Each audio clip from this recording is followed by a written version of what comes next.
Olá, meu querido aluno, olá, minha querida aluna. Estamos de volta com mais um item do nosso edital, mais uma aula de direito administrativo. Falaremos agora sobre os servidores públicos. Meus queridos, servidores públicos, eles são espécie do gênero agentes públicos. Então, nós temos que definir em primeiro lugar o que são agentes públicos. Tudo bem? E aí depois nós entraremos na aula sobre os servidores públicos. Professor, o que são agentes públicos?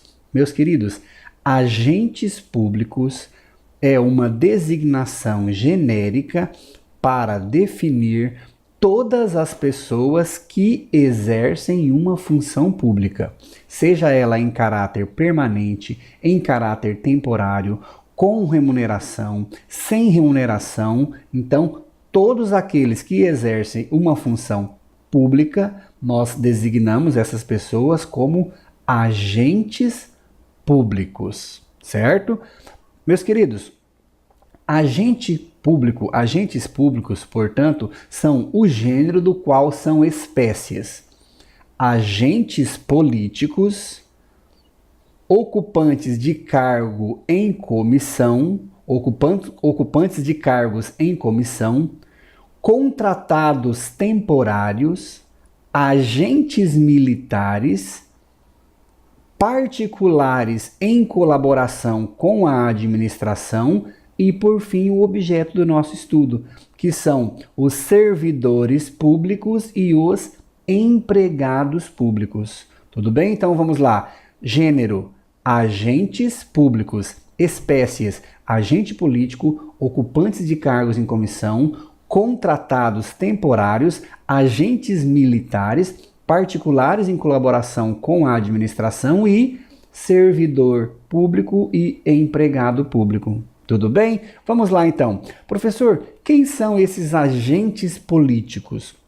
Meus queridos, a primeira espécie de agente público, que são os agentes políticos, eles exercem uma função de alta direção na República Federativa do Brasil. Em regra, essas funções públicas são ocupadas por meio de eleição. Eles desempenham, portanto, um mandato fixo. São membros de poder estabelecido pela Constituição da República Federativa do Brasil. Professor, nos dê um exemplo de agente político. Os parlamentares, certo? Seja no âmbito da federal, estadual ou municipal. Então, os senadores e deputados, os deputados estaduais, os vereadores, são o quê? São detentores de parcela de poder constitucional. Por isso, são agentes políticos. Presidente da República, governador, os ministros de Estado, os secretários de Estado e secretários municipais são, portanto, pessoas que exercem uma parcela de função constitucional, de alta direção da República Federativa do Brasil. Por isso, são agentes políticos.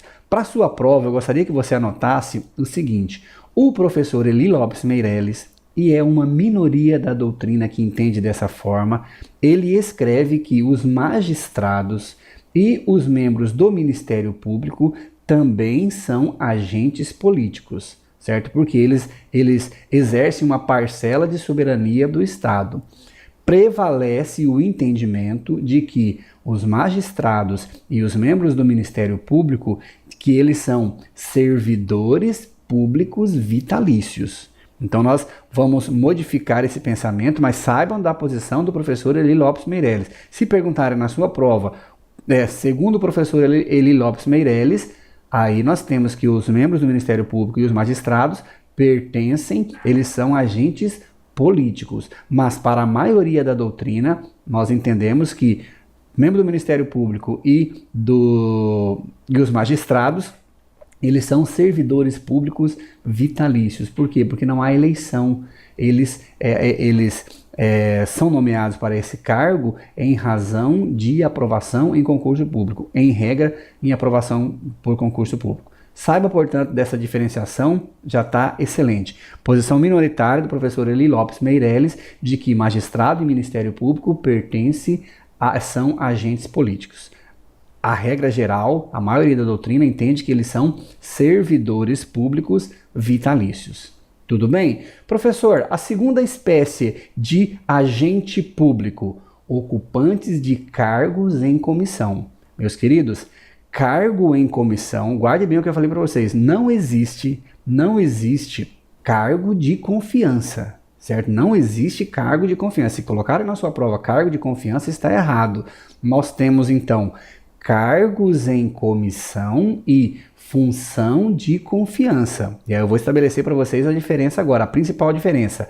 Cargo em comissão, ele é reservado para atribuições de direção, chefia e assessoramento, da mesma forma que a função de confiança. Função de confiança também é reservada para atribuições de direção, chefia e assessoramento. Por isso que as pessoas confundem. Você não vai confundir mais.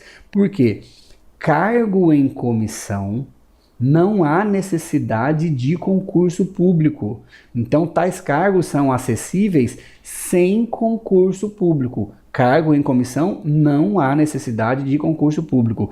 A exoneração deste cargo, ela pode ocorrer de forma imotivada. Não há necessidade de motivação para exoneração de um exercente de cargo em comissão. Professor, o senhor poderia me dar um exemplo de cargo em comissão? Um exemplo, meus queridos, assessor parlamentar. Assessor parlamentar, ele exerce um cargo em comissão de livre exoneração pelo agente político. O agente político pode, o parlamentar, exonerar o exercente desse cargo, o assessor parlamentar, sem nenhuma motivação. Os subprefeitos. Subprefeito nas grandes capitais é o quê? Um cargo em comissão. Tudo bem? A Constituição Federal, nós já estudamos isso aí lá no artigo 37, estabelece que a legislação deverá criar percentuais para esses cargos em comissão que devem ser preenchidos por servidores públicos de carreira, certo? No âmbito federal, nós temos o decreto número 5.497 de 2005. Decreto 5.497 de 2015 estabelece os percentuais mínimos desses cargos em comissão que devem ser preenchidos por servidores públicos de carreira no âmbito federal, certo? Mas vamos lá então, meus queridos. Não confundir então. Professor, e a função de confiança? Função de confiança, há necessidade de um vínculo prévio com a administração, certo? Com o serviço público. Função de confiança só pode ser exercida exclusivamente por servidor de carreira, certo? A Constituição estabelece que as atribuições são de direção, chefia e assessoramento, mas função de confiança, ela depende de uma vinculação prévia com a administração. Só pode ser exercida por servidor de carreira. Lembrando que o cargo em comissão não há necessidade de vínculo prévio, não há necessidade de nenhum vínculo e não são acessíveis por meio de concurso público. Lembrando que não existe cargo de confiança. Tudo bem? É cargo em comissão e função de confiança. Vamos lá? Mais uma espécie, meus queridos. Contratados temporários. Contratados temporários são espécie do gênero agente público e são contratados em razão de necessidade temporária de excepcional interesse público. Nos casos de situação de calamidade pública, casos, por exemplo, de assistência a emergências em saúde pública, realização de recenseamento, pesquisas de natureza estatísticas elaboradas pelo IBGE, atividades especiais, por exemplo, atividades finalísticas de Hospital das Forças Armadas, pode ser exercido por contratados temporários. Tudo bem? Meus queridos, essa contratação temporária, ela não necessita de concurso público, mas em regra, há necessidade de um processo seletivo simplificado. Por que em regra, professor? Porque nos casos de calamidade ou de emergência ambiental, até mesmo esse processo seletivo simplificado, ele pode ser dispensado. Tudo bem? Há necessidade da contratação, dessa contratação temporária de fixação de prazo máximo. No âmbito federal, nós temos a Lei 8.745 de 93, 8.745 de 93, que estabelece prazos máximos de 6 meses e até prazos de 4 anos. Certo? No âmbito federal, o prazo máximo para que alguém possa exercer esta contratação temporária em razão, lembre-se bem, necessidade temporária de excepcional interesse público, situação de calamidade, situação de emergência em saúde pública. Tudo bem, meus queridos? Tranquilo. Professor, agentes militares, mais uma espécie. Agentes militares são também uma categoria de agentes públicos, certo? Uma espécie de agentes públicos que nós estamos estudando, que são organizados com base na hierarquia e na disciplina. Os princípios fundamentais da atividade militar são hierarquia e disciplina. Os agentes militares, meus queridos, nós não estudaremos aqui nessa aula porque eles têm um regime jurídico diferenciado, um regime jurídico disciplinado por legislação específica. Nós temos lá os membros da Polícia Militar, do Corpo de Bombeiro Militar, né? Eles são servidores dos estados, do Distrito Federal e dos territórios. E temos também o que? Os servidores ligados, os agentes militares ligados às Forças Armadas, Marinha, Exército e Aeronáutica. O que eu queria que vocês anotassem para vocês, para não esquecer, a previsão constitucional de que os militares estão constitucionalmente proibidos de exercer sindicalização, greve, acumulação de cargos e filiação partidária. Então vamos lá. Militares da União, militares dos estados estão proibidos de exercer sindicalização, não pode ter sindicato do policial militar, não pode ter sindicato dos agentes militares da Marinha, a Constituição proíbe, não pode exercer o direito de greve, não pode acumular cargo e não pode ter filiação partidária. São proibições constitucionais a esses agentes militares. Tudo bem, meus queridos? Mais uma espécie, já estamos quase chegando, né, ao final da nossa aula. Vamos lá. Particulares em colaboração. Particulares em colaboração com a administração. Alguns doutrinadores chamam esses particulares de agentes honoríficos. Meus queridos, esse particular em colaboração, ele exerce uma função pública sem vinculação permanente com a administração, sem remuneração pelo próprio Estado.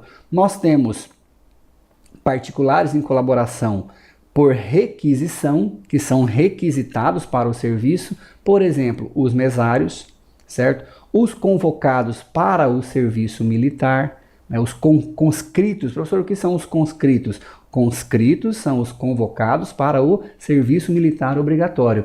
Eles exercem uma função, eles são particulares em colaboração com a administração. Tudo bem? Temos o que nós estudamos na aula passada, que são os concessionários e permissionários, lembram lá dos serviços delegados, exercem uma função por delegação do Estado, concessionários e permissionários. São também particulares em colaboração. E o que nós estudamos quando nós verificamos lá o artigo 236 da outorga de delegação, nós temos o que? Os delegados de função pública, os delegados de ofício público, os titulares dos serviços de notas e registro, serviços notariais e registrais. Então, os titulares de serviços notariais e registrais são particulares em colaboração com a administração.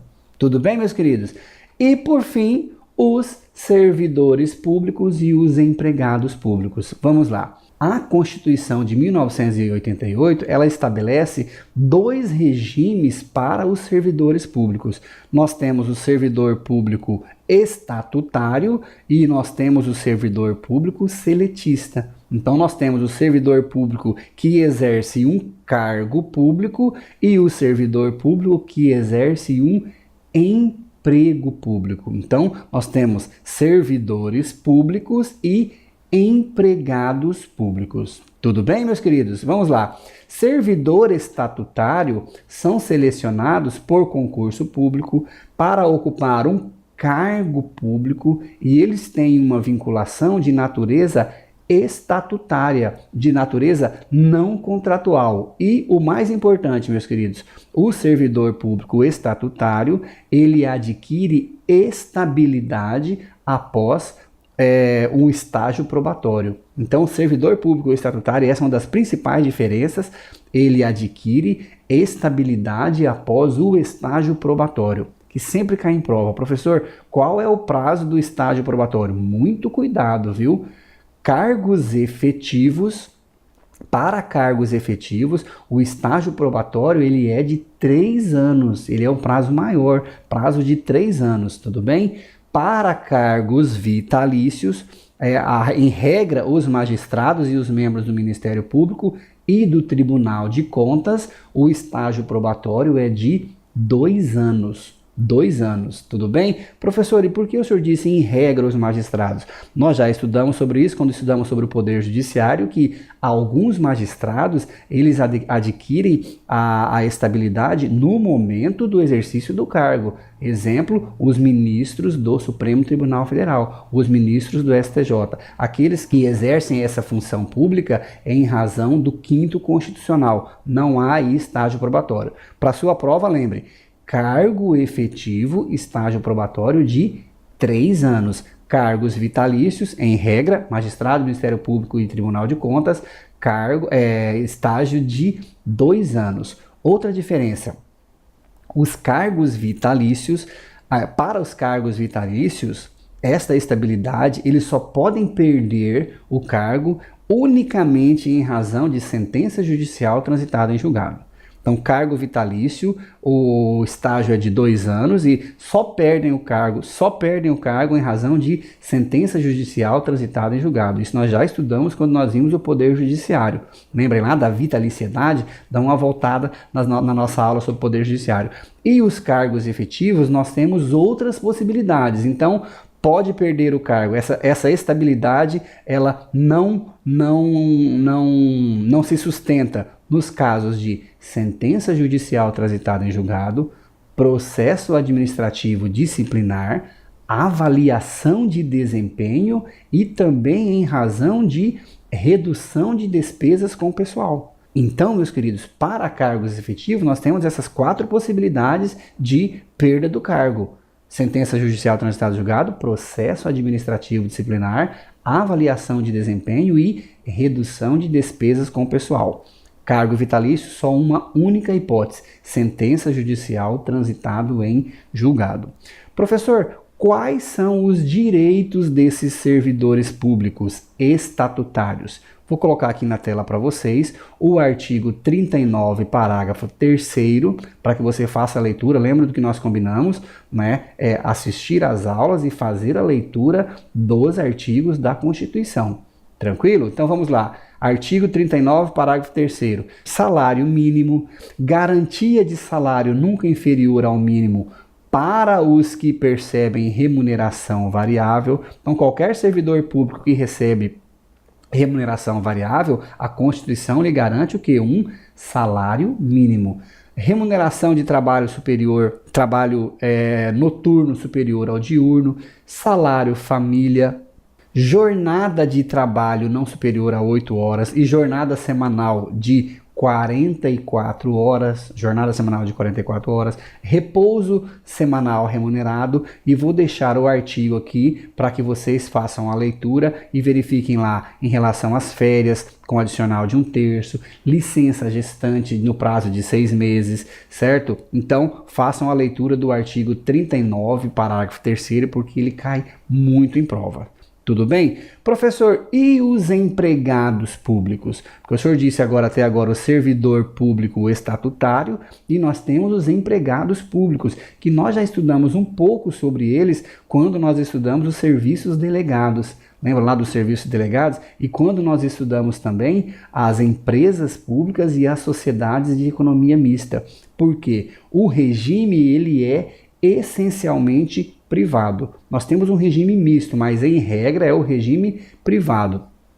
Do regime público, eles ingressam no serviço público por meio de concurso público, mas o seu vínculo não é estatutário, o seu vínculo é contratual. Esses empregados são regidos pela Consolidação das Leis do Trabalho, são regidos pela CLT. Tudo bem? Professor, como é então o estágio probatório desses empregados públicos? O estágio probatório é o lá da CLT, período de experiência de 90 dias. Então, muito cuidado na sua prova. Servidor público estatutário, nós já estudamos ali. Ele tem o estágio probatório de 3 anos ou de 2 anos para o caso de cargos vitalícios. Mas empregado público, o período de experiência é de 90 dias. E por fim, meus queridos, não há falar em estabilidade.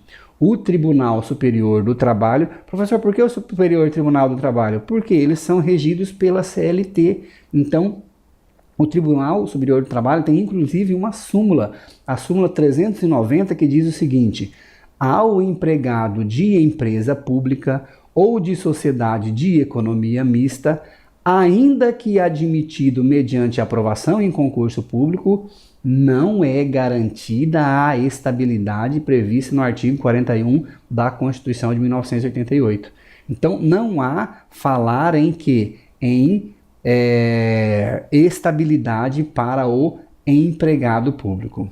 Tranquilo? Professor, e o STF, ele entende da mesma forma? O STF, ele entende que é obrigatória a motivação. Então, essa dispensa unilateral de empregado de uma empresa pública ou de uma sociedade de economia mista, para o STF, ele entende que é obrigatória a motivação, mas também não há se falar em estabilidade. Empregado público não tem, portanto, estabilidade. Tudo bem? Meus queridos, voltamos daqui a pouquinho com mais um item do nosso edital. Lembre, assistir às aulas, fazer as revisões e a leitura do texto constitucional. Até daqui a pouquinho.